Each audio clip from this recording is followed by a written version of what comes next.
Hi Libra, welcome to a special full moon in Aries tarot reading just for the full moon, which is happening on October 13th. And this is going to be occurring in your 7th house of committed partnership. So there could be some developments there. And this is a spread that I got from emeraldlotusdivination.com. I recently did a series of twin flame readings where I used this individual, I guess it's one person, I don't know, let's say the site's free tarot spreads. And so I just want to give a shout out to that site. And I'm going to lay out the cards according to the diagram, and then I will tell you what each position means. I'm using the Rider-Waite Classic Tarot deck.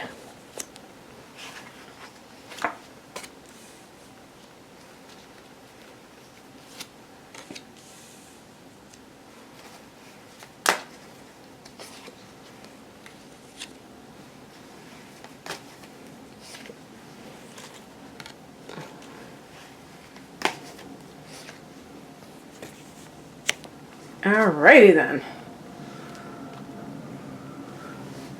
Just seeing if my Palo Santo is out. Yeah, it looks like it is. I love that smell. Alright, so the first position is a success that you will have during this lunar period. I'm I'm already going to tweak this because success, I think, is a little bit too specific. I'm going to say a positive development in your life, and this is the Ace of Swords. You are a swords person, Libra, so that alone is good for you. It's a sense of synchronicity.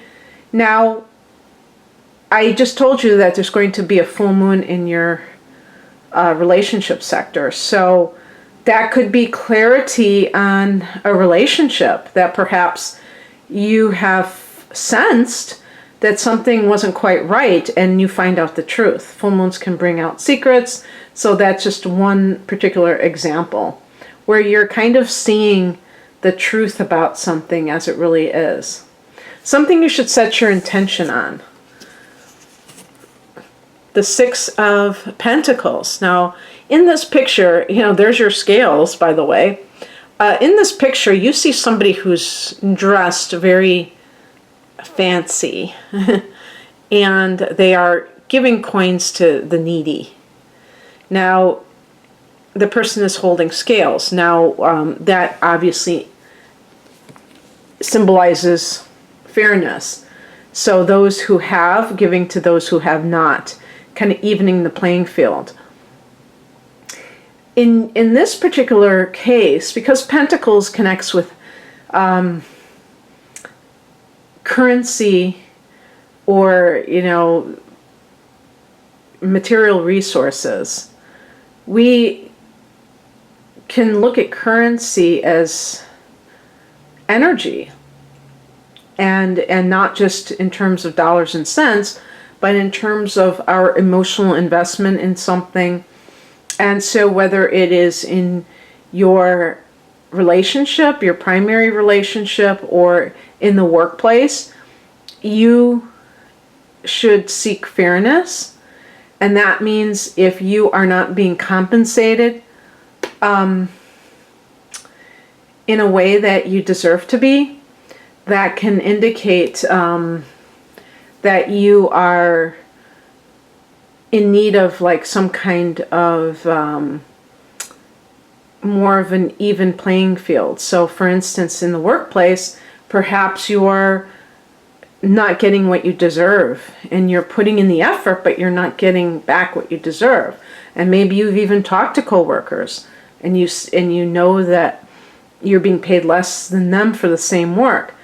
So the Ace of Swords is seeing the light and also being able to take new action as a result. But same thing in relationships. Are you the one that is always putting in the effort and the emotional connection, and the other person is taking you for granted, or maybe downright neglecting you, and you're tired of it.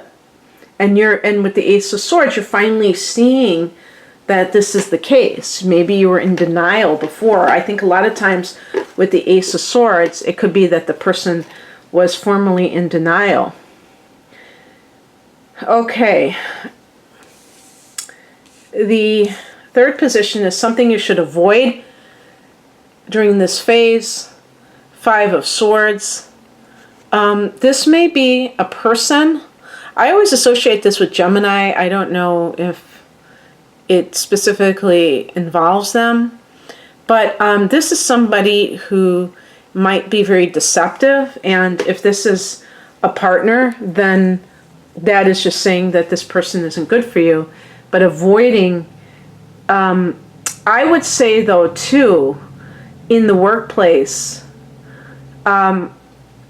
perhaps you have a tendency to confide in other people and you don't know that they are not really loyal to you, that they are kind of two-faced. Maybe they listen to you and pretend to be your friend and then tell everything you say to the boss. So if you're complaining about the working conditions, the pay, what have you, don't go there, because you could find that you get betrayed in that sense. Don't just trust anybody. And I dislike saying that because I do feel that being, is it mistrustful or distrustful, is not necessarily a very good way to be, but sometimes it's very prudent to be wary when you're in the work environment, because some people are very weird about the office. They or you know, their job. They get, it's that primal need for survival, and then kind of like the justification that by any means necessary or something like that. 4, a challenge you will soon face. The Lover's card. I think in this context, it's a choice. And that is a challenge for Libra, because, you know, making a choice isn't like something you just love to do. And part of this is because you are so able to see different sides of an issue. So it can be very hard to see which side is superior. And it may be that it's like coming down to you having to decide whether to stay at a certain job, to stay in a certain relationship. And that might feel a little bit uncomfortable, because you might feel like, I don't know if I even want to go there and have my life turned upside down and having to leave a relationship and all this. It just feels like, ugh.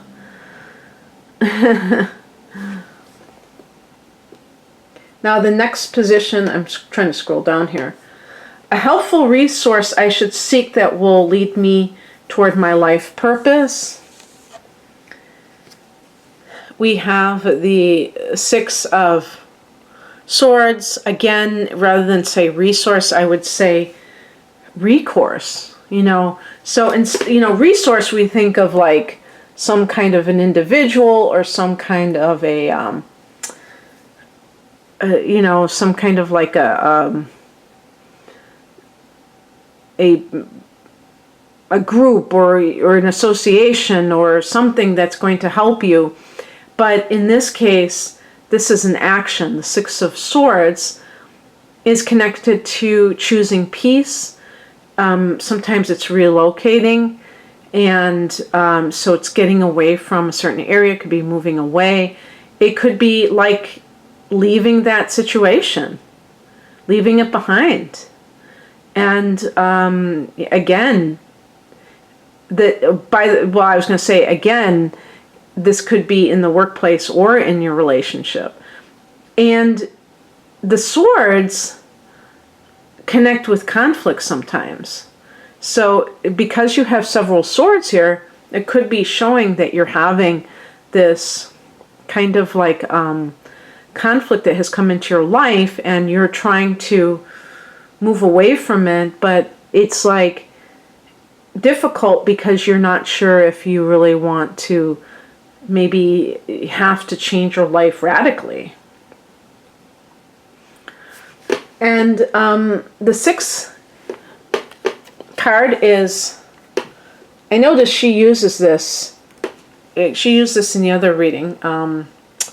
This particular step, or whatever you want to call each card, an effective way to raise my vibration. And the Five of Wands is a card that connects with competition. Sometimes it can be conflict, but I would say, yeah, and even with conflict, this is something that Libra tries to avoid like the plague. And I have mentioned this before, that what you resist persists. It's not about starting some kind of a battle, but sometimes if you're afraid to make waves, it creates a tidal wave, you know, if you're afraid to make any waves. And so I would say that an effective way to raise your vibration is to become more fearless and self-assertive. And even though you're a cardinal sign, there's a part of Libra that wants to be the mediator, not the instigator. And it's not about being the instigator. I think a lot of people that are afraid of, you know, standing up for what they believe or things along those lines, think that it's about being rude and aggressive and in your face. And it doesn't have to be. You can have a quiet confidence in anything that you do. It doesn't have to be abrasive at all, rude. So just keep that in mind. And the last card is a special message from the universe, Wheel of Fortune. So the special message is, what goes around comes around. If somebody has been treating you unfairly, if they have been lying to you, they have to face the consequences of their actions. So you don't have to feel guilty if you want to leave that type of a situation, because nobody wants to be lied to, nobody wants to be cheated on, and things like that. Also, the Wheel of Fortune could be you're coming back into alignment. And this is also your birthday month, most of you. So this can be a time when you're feeling maybe your strongest of the year. You know, with the sun in your sign, perhaps you're feeling more confident than you normally feel, and it allows you to take necessary steps that you need to go towards a more peaceful existence. Because going back to that Six of Swords, it's like you're tired of the deception and the conflict, and you're choosing peace. Okay, that's what I have for you, Libra. I hope that you enjoyed this. Happy birthday to those of you who are having one in the near future, and I hope that you have a wonderful full moon. If you'd like a personal reading, the link is below. Take care. Bye.